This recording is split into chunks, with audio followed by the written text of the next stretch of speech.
school if that's not what you truly wanted to do, because I can tell you, I've got medical people in my family, Armando, and that is a big commitment on many, many levels. And there's a lot of challenges there. So what is in your future at this point? If not medical school, what is in the cards for you?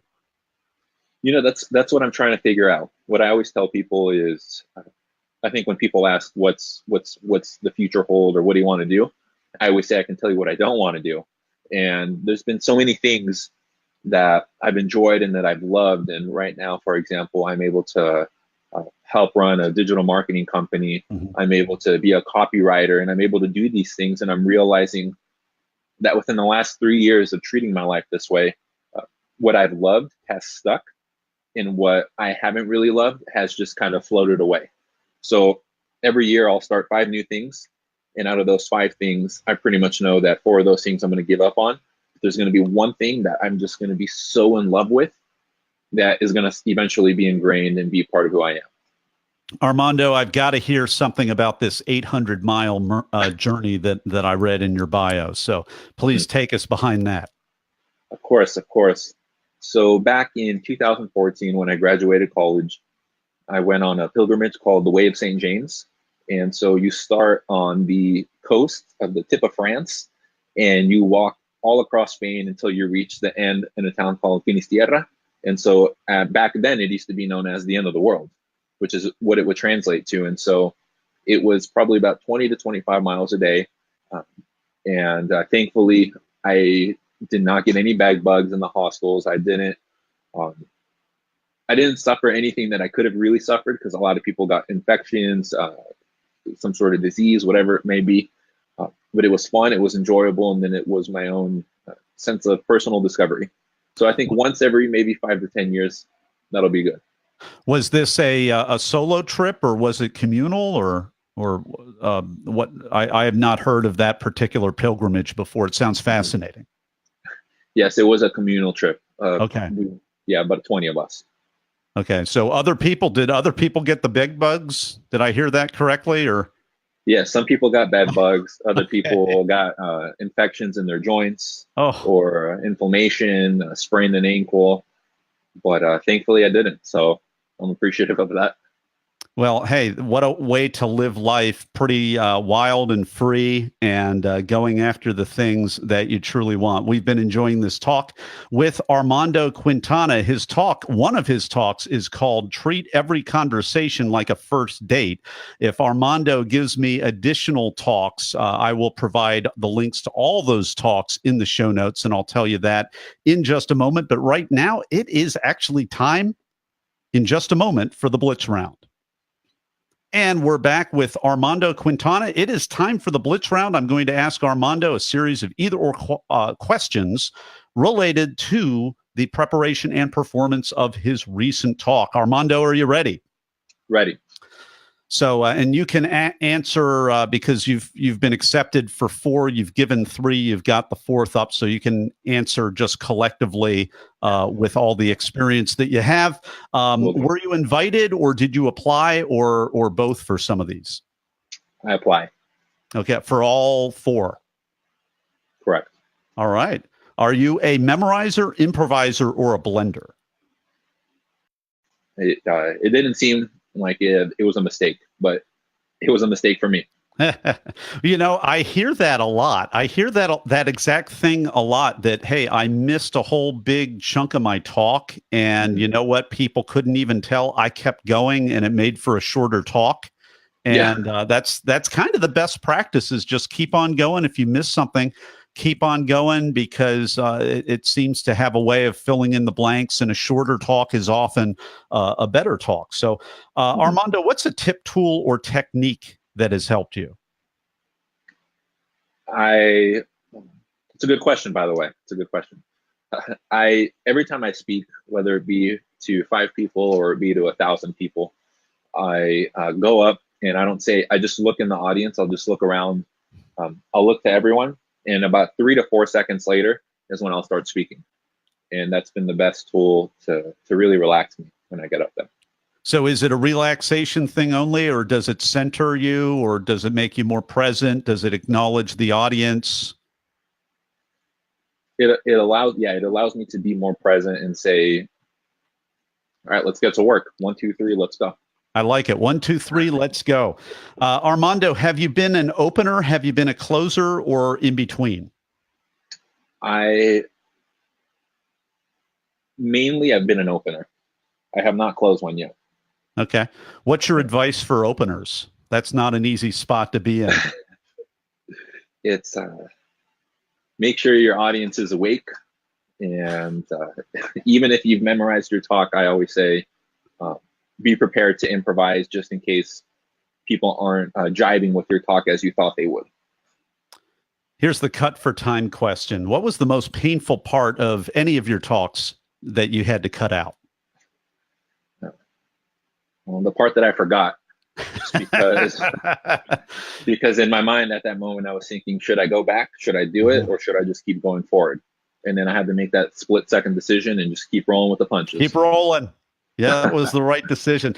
Armando, what was the most unexpected, strange, or just plain weird thing that happened during any of your talks or before any of your talks?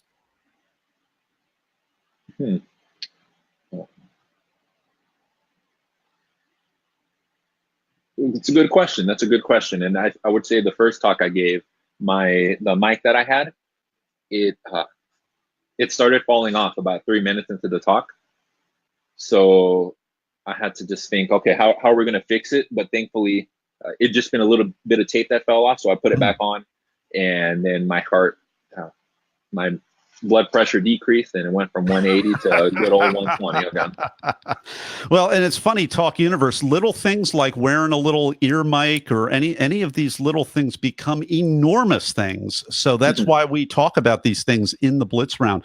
Armando Quintana is we're talking with him. He's given 3 talks at this point, soon to give a 4th. We've been talking about his talk, Treat Every Conversation Like a First Date. Go to BeTheTalk.com if you want to watch any of his talks. We'll have a link to all of them on there, as well as we will have a link to his LinkedIn profile so that you can connect not just with his talk, but to Armando. And in a minute, we're just going to come right back to Armando for the final word of advice. And we're back with Armando Quintana. It is time for the final word of advice. The best advice I ever got was to not take advice from anyone you wouldn't trade places with. And so when I was talking about my speech, I only talked to people who I said, this is someone who I admire and who I wish to be like as a speaker in the future. And that's the best advice I could give. Good advice. Armando Quintana, thank you so much for carving out time to be on the talk today and share your wisdom with Talk Universe.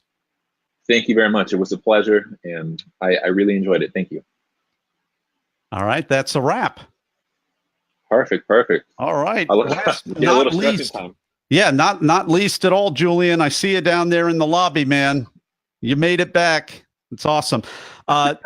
Armando, my apologies to you. I was late hitting the not the podcast record, but this time it was on me. So we went live a couple of minutes late on the broadcast, but we're live now. So that perfect. I'm improving. At like interview 11, 12, my mind starts getting a little fuzzy. Sometimes I trip up the red buttons. When I get to this point in a row. In a day, I have been known to mistake the red hang up button with the red record button just because I get a little loopy in the head. So, so fortunately, I realized, hey, I didn't hit the record. I hit the right record button, but I didn't jump us on live yet. So, anyway, here we go. Julian, welcome. I am putting you here on the broadcast. Armando, any advice to Julian here? He has been the most magnanimous and patient of everyone here today. He gets the award. Hey, yeah, you have just a little bit more patience, my man, and it'll be good to go. Thanks. I appreciate it. I'm excited to hear what you have to say. I enjoyed your interview. And I've got to be on the left.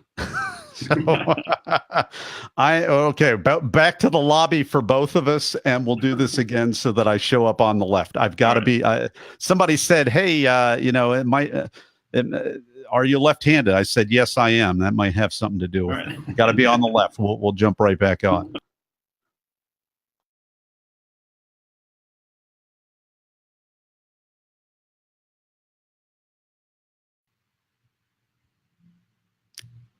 Here we go.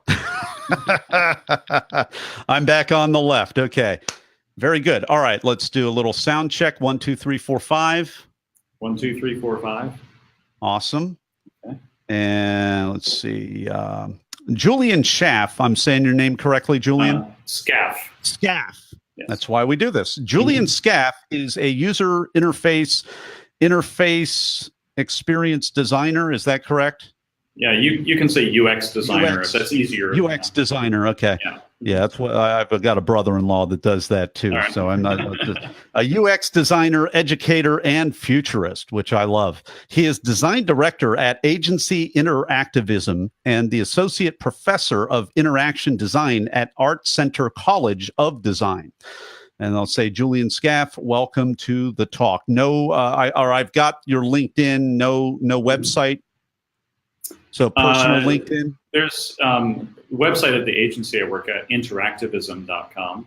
Interactivism.com. Are you a part owner, or is that a place you work at? I want to send traffic to you rather than, your brand, your stuff. So I'm the director there and my work is there. So yeah. Okay. Interactivism.com. Yeah. Okay. Let me write that down real quick.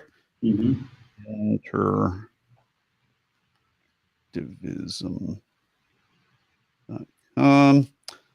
All right, very good. Any questions for me, sir? No. All right. Well, we're going to jump on this thing. All right, we are live in 3, 2. We are live with Julian Scaff. Julian, are you ready to talk? I'm ready. Julian Scaff is a UX designer, educator, and futurist. He is design director at the Agency Interactivism and the associate professor of interaction design at Art Center College of Design. Julian Scaff, welcome to the talk. Thanks for having me. Your talk is called Designing Change for Good. And I love it because you're a systems guy just like me. So inputs, outputs, recycling, sustainability, all of these things near and dear to my heart. I love in your talk, you talk about the design hackathon you organized and how everybody came together and they came up with brilliant solutions, including the Green Alleys project. So please take us behind the talk, Julian. Sure. So the Green Alleys project actually didn't come out of my hackathon, but we used it as an example. Thanks for the correction. Inspire us. And it is a very inspiring project that they did in South LA. And I thought it was a great example of design thinking, which doesn't view a sort of single problem as being in isolation by itself, but as part of a bigger system. And so the thing we can learn from that is that we can design better solutions to all sorts of problems if we see things as being interconnected. And we can solve many problems at the same time with one holistic solution. Yeah, and the big thing right now with sustainability, with systems thinking, and this ocean of plastic that we apparently have floating around in the ocean, it's because of the whole single-use piece. And in your talk, if I'm not mistaken, you talk about how nature doesn't design for single use. It's for an ecosystem. It's for the composition, the decomposition, and at every stage of the life cycle, which is also the death cycle, it's nurturing and that whole idea of the circle of life. So please take us a little bit farther into some of the principles there. Yeah, exactly. And I think looking at natural ecosystems is a great sort of analogy to learn from. And, if we, look at the way nature works, materials get reused and repurposed for different things. And so a tree dies, that material becomes sort of the raw materials for new things to grow, and animals eat it, et cetera. And we don't tend to think about products that we make or services in the same way. Like we design a smartphone and we use it, and it's done after 18 months. We throw away and think about what happens to that after that. So thinking about sort of product life cycles in this sort of what they call a cradle to cradle type of approach, like where do the materials come from, what happens when you use the product, what happens when the next person uses the product, and what happens afterwards, is a much more sort of effective way to think about these things. Oh, for sure. So what were some of the things that came out of this hackathon that maybe you just kind of hit yourself in the head and said, oh my gosh, how did they think of that? I imagine it was very inspiring for you and very hopeful for you as well. Right. Yeah. One of the really cool projects that came out of it was this idea for sort of crowdsourcing community gardens and green space in the city. And for the hackathon, we looked specifically at problems in the local community in Los Angeles. And one of the things that this particular team found that there was over 8,000 empty lots in LA, which is kind of amazing for a city where property values are so expensive.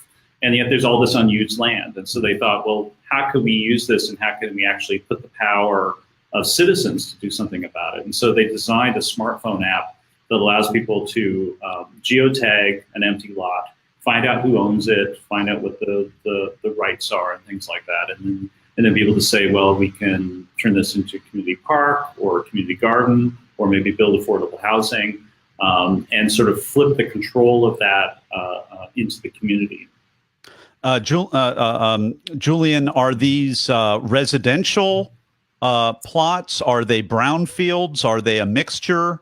It's a mixture. They're mostly residential lots. Yeah. Okay. So you've got, large, major city, 8,000 vacant lots that are just sitting there. You've got a whole bunch of hungry people, possibly homeless people, a whole lot of good that could be done. I know I'm outside of Philadelphia. We have a lot of vacant lots there as well. Gentrification, all kinds of stuff going on. Yet there's still margin to be able to optimize. And so what has happened since then? What has there been a little bit of a coordination, or have there been subsequent hackathons, or people stepping up to take charge of the project moving forward? Where are we at with that? Right. There's a lot of growth in terms of community gardens in LA. There's still a lot of work to be done, especially with things like affordable housing and the risk of gentrification, like you said. But one of the things that really grew out of the hackathon and then the TEDx talk is that the hackathon has become an annual event, and it's really grown. And so I think what's even bigger than sort of individual ideas that come out of the event is forming connections between people across the city, and teaching people the power of design thinking to really tackle solutions, from commercial products to social good projects. Is there a tie-in? It's hackathon, so you've got designers and developers and tech type people, but that seems pretty similar to business hackathons, or I'm blanking out, but I've been part of these weekend startup weekends and other things like that, where there's a focus on monetizing and validating business concepts. Is there a little bit of a bleed over or a marriage of those concepts with the hackathons, or what it's come of? Yeah, we really adapted that concept, but applying it to social good projects and empowerment within the community. And one of the positive things I've seen from that, and I don't think I can take any credit for it, but there's a new co-working space for tech startups in South Central LA for the first time ever. It's the first one there, and it's really cool to see things like that popping up. Isn't that wonderful? I mean, there are a lot of co-working spaces everywhere, but it's really special when it's in, at least South Central LA. I'm not from California, so I've got a certain image from 20 years ago, those horrible, unfortunate riots and all of the challenges. So what a wonderful, hopeful thing to have that kind of empowerment in that neighborhood right there. What's the word? I mean, is the neighborhood, I've talked with other people who have given talks in South Central LA, and what I understand is it's starting to turn around and get better. Obviously, it's been a couple of decades. What could you say to all of us in Talk Universe to help us move beyond those horrible images that probably have not been true for a long, long time? Right. Those old stereotypes are not really true anymore. There is a lot of change development. There's some demographics happening, and a lot of people don't realize that Julian, if you can go back and repeat the sentence, because there was a text slowdown right there, so I didn't make enough of that out. Just all right. Those old stereotypes about South Central LA are really changing, and it's a double-edged sword, because with sort of improvements to the local economy, there comes the risk of gentrification and pushing out the old communities, which is what we don't want to see. One of the points that we really try to emphasize in the hackathon is that one of the main drivers of innovation is diversity of ideas and diversity of cultures.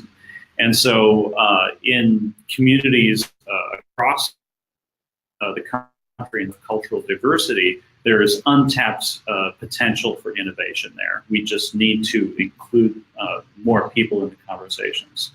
We've been enjoying this talk with Julian Scaff. His talk is called Designing Change for Good. We're talking about co-working. We are talking about avoiding gentrification. We are talking about green space. We are talking about optimizing things. And in a moment, we're going to be right back to talk about the Blitz Round.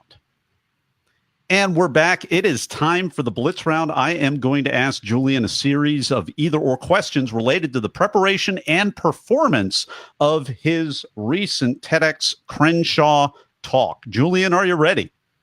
I'm ready. First question, were you invited to speak or did you apply? I'm not sure, actually. I talked to the organizer of the TEDx event, and I was invited, but I think I also, in a way, sort of asked to be invited, so somewhere in between. Talk Universe, it never hurts to get to know the organizers in your area, and a great way to do that is to become part of a volunteer team and get to see things behind the scenes. So, Julian, great way to get a foot in the door in that way. Are you a memorizer, improviser, or a blender? For the TEDx talk, I was a blender. When I teach, I'm an improviser. But I found that the TEDx event is very different than other speaking events, even conferences. It's more like a television production. It's more like a performance, and so I did a lot of rehearsals to prepare for it. It's definitely a different animal. What advice do you have for other professors or people that lecture a lot and have they're moving from that traditional people will listen to me speak just because I'm standing up here, or maybe they paid for a few credits or something, to giving a branded talk, which is an idea-centric short form instead of a speaker-centric talk? What was great is in the preparation leading up to the talk, we got a lot of training and for the whole cohort of speakers, and there was a lot of camaraderie between us. But that the training that we received from people like from Toastmasters and whatnot really helped us prepare for it. And so what I would recommend is do some training that's more in the realm of acting, maybe improvisational acting and things like that, to sort of loosen yourself up and get ready for performance, because it's a performance. It's not giving a speech. It's a performance. What's a tip, tool, or technique that helped you? One thing that really helped me was what's called the box breathing method, and it's actually a breathing method that's used by Navy SEALs, and it's a way of calming your nerves and staying calm in a very stressful situation. So, can you elaborate on that a little bit? What's the box method entail? So it's the box method. It entails you inhale as much air as you can in 4 seconds, hold it for 4 seconds, exhale for 4 seconds, and then count to 4 again. And you repeat it. 4, 4, 4, 4. 4, 4, 4. That's why it's called a box. So. Yeah. And it takes 16 seconds, and brings your adrenaline down. So. Love it. Inhale, hold, exhale, and hold wait again. And hold. Yeah. That works. Hey, the box method, everybody. Yeah. And I gotta say, hey, simulate. It's great. As design thinkers, when I'm designing instruction as an instructional designer, which is my background with instructional systems design. You want that learning environment to be as similar to the performance environment, the actual environment. So I would recommend run around the block, get that heart rate up, and then do the box method and try to calm yourself down. And you'll feel what Julian is trying to describe right now. He's doing a great job of describing. Julian, were you an opener? Were you a closer? Were you in between? I was right smack in the middle. Oh, wow. So what advice for the middle do you have? I don't know if I have any useful advice. One thing I wanted to sort of be aware of was who was coming after me, to sort of give them a good setup if that was a possible thing to do. So, yeah, that's interesting, because some of that is a little bit out of your hands, but your talk is a little bit more neutral because it's technology and sustainability. It's not a particularly emotional high or devastating low. So, that leads to my next unplanned question. Was there an MC at your event? That's usually somebody else's responsibility. It's really good to be aware and sensitive to that. But was there an MC at your event? Was there someone who was kind of tasked with managing the energy vibe of the room? Yeah, there was an MC, and she was actually she had experience with television before, so she was really good.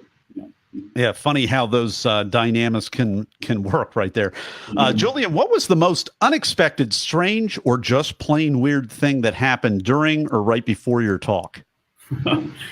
I'd say the strangest thing is that the way the production is put on, there are all these lights and sort of TV cameras around you, and you can't see the audience. So there's several hundred people out there, and you can't see them. But we're taught to sort of make eye contact with the audience. So I had to pretend like I was talking to people in the darkness out there, and so it was a little bit weird. It was like acting alone in a studio.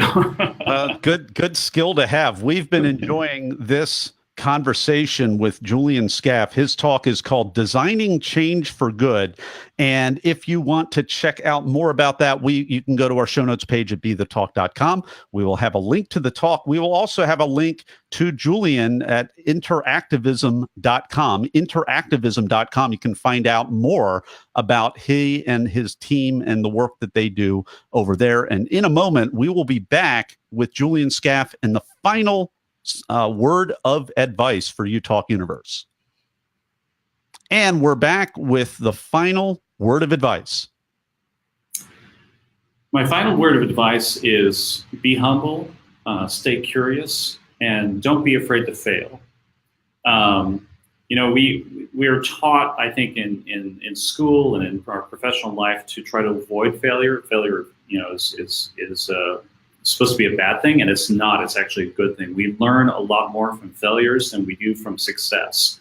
And another thing is that, a lot of people and a lot of organizations say they want to be innovative, but when they're shown the path to actually be innovative, they don't want to walk down that path because it's a path that you don't know where it goes, and it's risky and it's scary. And so I'd say, be humble, stay curious, and don't be afraid to fail and walk down that path. Julian Scaff, thank you so much for carving out time in your schedule to come on the show today and share your wisdom with Talk Universe. Thanks so much for having me. All right, that's a wrap. Now, we are still on Facebook Live, but the podcast is over. What I am going to do, I'm actually going to hit the end broadcast button, and I think that's going to keep us all around. What I'll do real quick is bring everybody back in so that we can all wave at each other and whatnot. Hey, awesome job, everybody. Thanks for being so flexible with some of the tech challenges and whatnot. I'm going to hit the end broadcast button right now. We'll see if it keeps us on here.